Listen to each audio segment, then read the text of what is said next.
How to follow your heart to happiness? That's a really good question for all of us. Most of us have a longing for something that we believe will make us happy, and it lives in here as a feeling of longing, yearning, desiring, wanting. It's definitely a felt sense thing. And I was just going through some things on my website the other day, and then this old blog post from 2017, what's that? That's 7 years ago, showed up. And the title was How to Follow Your Heart to Happiness. And it's just as current today as it was back then. So I felt moved to just share a little bit about it. And then I'll put the link to that blog post in the description below for you if you want to read it. So, what we usually do is when we feel some kind of a longing for something, we believe that it's out there. And as you probably know, is out there is a projection of our mind. It doesn't really exist out there. But when we run it through our five sense mind, it seems like it is projected outside there. So here we feel this longing, and then we think we need to go out there to get it, to create it, to manifest it, whatever it is. And let's say it's a relationship. You want a relationship, you feel it, you long for a relationship, for intimacy, connection, and the feeling shows up. And then you may get on match.com or go to a happy hour, whatever it is, speed dating. There's many things that you can do to start manifesting that desire by your own actions. And again, is there anything wrong with that? Absolutely not. Have fun with it. The only problem that we may run into is that the longing is in here. It's that feeling. And if we ignore the felt sense feeling of the longing in our chest, in our heart, and think we need to go out there and get it, we really miss what it is that we really want. So, with the title of that blog post, How to Follow Your Heart to Happiness, you kind of have to follow your heart in here. This is where the experience lives. And there is such a misunderstanding about the experience of longing. I know in Sufism, longing is very highly revered as far as I understand it, because that is where the divine speaks to us. And if we are able to listen to this instead of taking it as something we need to go and get, we miss the opportunity to find out what it really is that we want. So, following our hearts to happiness, it is turning towards that longing, that sweet feeling.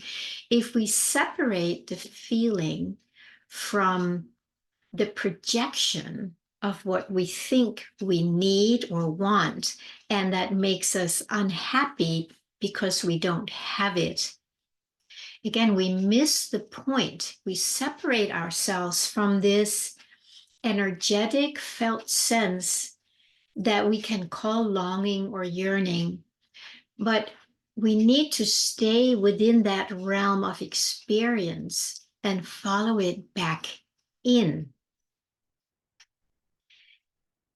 When you do that, you will experience an immense sweetness, because this experience that's welling up in your chest, in your heart, that is what you want. But you have to go and find out, what is this sense or feeling of longing? Like, what is it?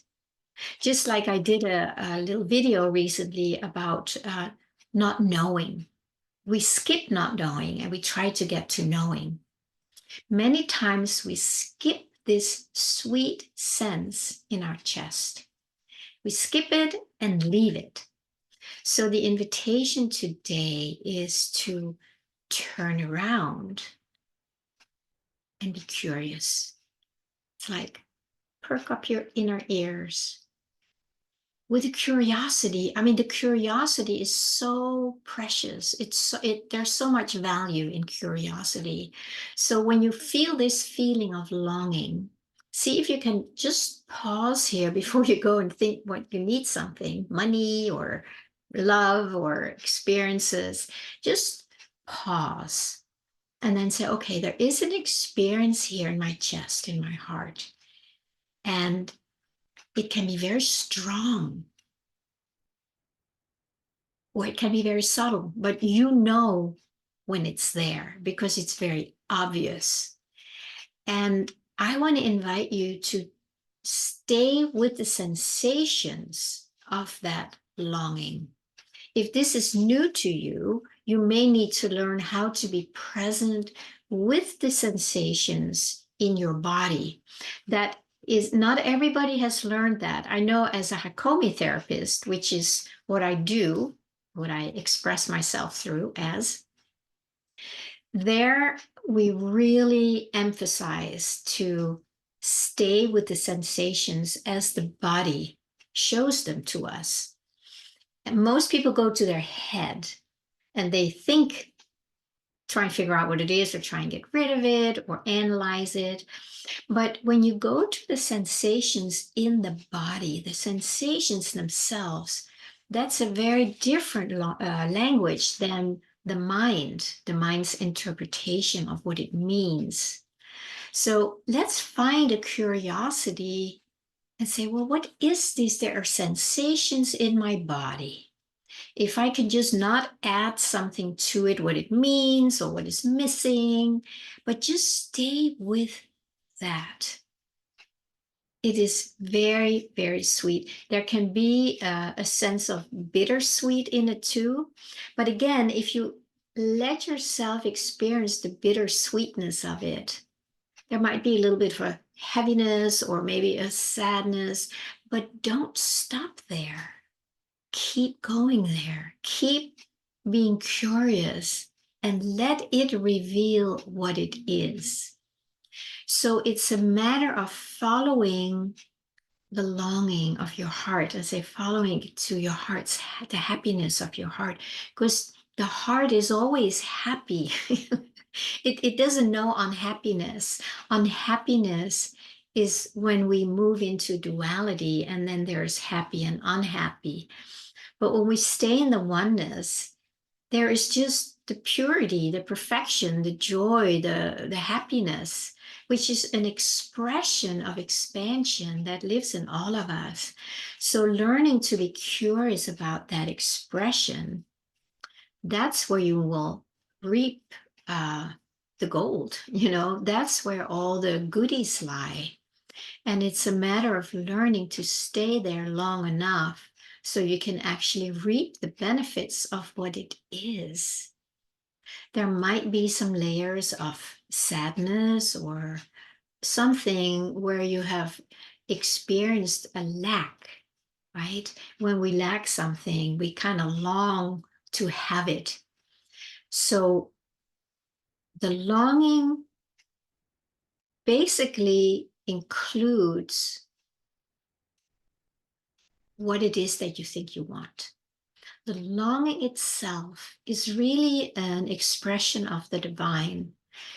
I experience it as a guiding. It's like when there is a longing, then I let myself feel the longing, and then I'll allow the longing to show me what it is, what it wants, but it's learning to stay with it long enough till you actually start feeling a movement or something where you go, oh, longing. Oh, it has its own experience.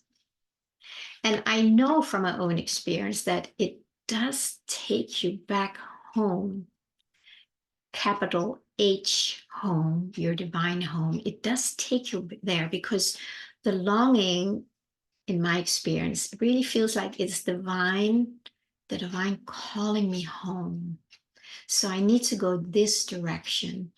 And then I don't know what's going to happen, but once I go there, then when I'm home, then it can start filling up what I think I want, but it comes in a very different way. And this is a practice. It's first of all a practice to learn to feel the sensations in your body, the felt sense of things. And it's a really powerful practice, because you start aligning with your divine expression that kind of speaks and guides us through that. There's other ways too, but that has been a big one for me in my life. Yeah, so if that is interesting to you, of course, I always invite you to give it a try and go and read that article, that blog post that I will put in the description, and see if it speaks to you. So I'm always grateful if you like and subscribe to my channel if you haven't already, and comments. I love them, because then I know if it's landing for you, if it resonates for you, or maybe there's something you have a question about, and then I can always address it in another video. All right, my friends, have a wonderful day.